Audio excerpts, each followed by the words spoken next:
April 5th, AD 33. Finally, we arrive at Easter Sunday. Jesus gloriously, triumphantly rises from the dead, not only on the first day of the week, but really on the first day of the new creation. As we read the gospel accounts, we see that it's the women, followers of Jesus, who discover the empty tomb, then run to tell the rest of the disciples. But what is the significance of this? That it was women who were the first to discover the tomb and to be the eyewitnesses of the resurrection. So as this week draws to a close, it's worth stepping back and asking, what can we learn about God's sovereign and eternal plan as we watch Him orchestrating not only this week, but really all of eternity for our good and for His glory?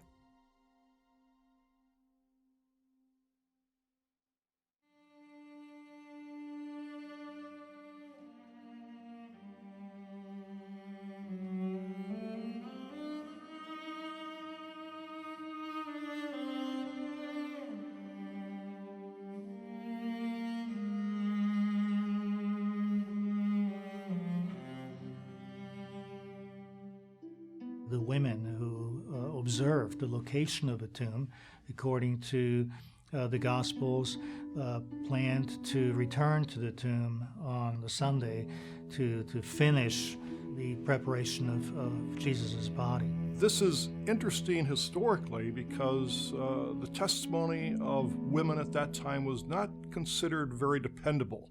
It was not usually considered a firm basis for a legal charge, for instance, at that time. So the fact that our Gospels are unanimous in including the women as primary witnesses to the resurrection of Jesus strongly suggests the historicity of that particular moment.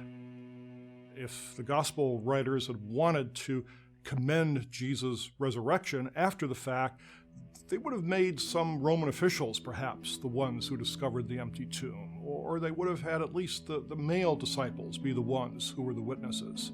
The fact, again, that our Gospels talk about the women as the witnesses is just one of those many little items that suggests what we have in our Gospels is not something fabricated after the fact to explain the empty tomb. It's actually the way things happened on that original Easter morning. Many liberal scholars have actually argued that Jesus was just a Jewish prophet, an apocalyptic prophet who was deluded about his own greatness and who was ambushed by one of his followers, Judas, and then ended up crucified.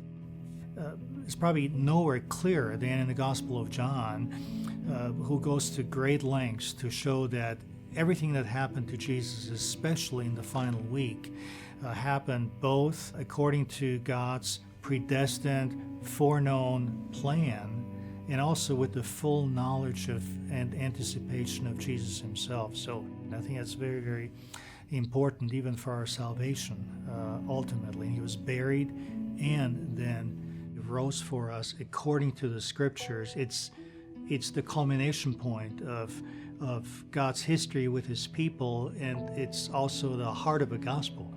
The Gospels show that the crucifixion and the resurrection were very much not plan B, but God's way of providing redemption for humanity.